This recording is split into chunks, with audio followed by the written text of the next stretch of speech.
গন্তব্যটা যদি নিজের মন পছন্দের হয় আর সঙ্গে যদি প্রিয় বন্ধু বান্ধবরা থাকে তাহলে তো আর কথাই নেই। এখন বাজে প্রায় 5:30, চলে এসেছি রুমে। আর হোটেলের রুমের ব্যালকনি থেকে বাইরের ভিউটা অসাধারণ লাগছিল।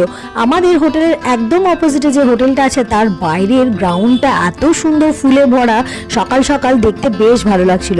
সারা রাত ট্রাভেল করে আসার পর খুবই ক্লান্ত বোধ করছিলাম, তারপরেও তাড়াতাড়ি করে একটুখানি ফ্রেশ হয়ে নিয়েই ব্রেকফাস্টের জন্য বেরিয়ে যাচ্ছিলাম।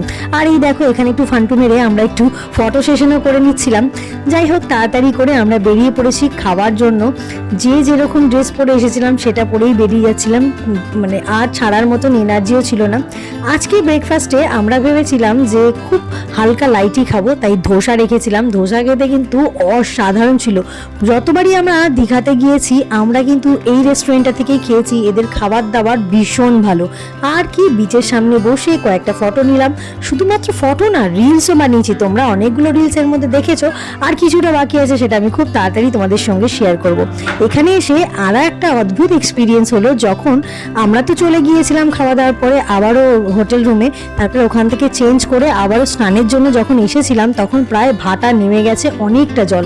আর সেই সিচুয়েশনে দেখো এখানে অদ্ভুতভাবে কিছু মানুষ এই ভাটার জলে, যেখান থেকে স্রোত যাচ্ছে মানে একটা নালার মতন, সেখানে কী সব খুঁজছে।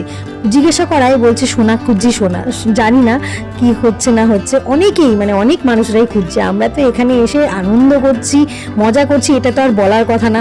আনন্দ মজা এটা তো করবোই, সব মিলিয়ে একটা দারুণ এক্সপিরিয়েন্স।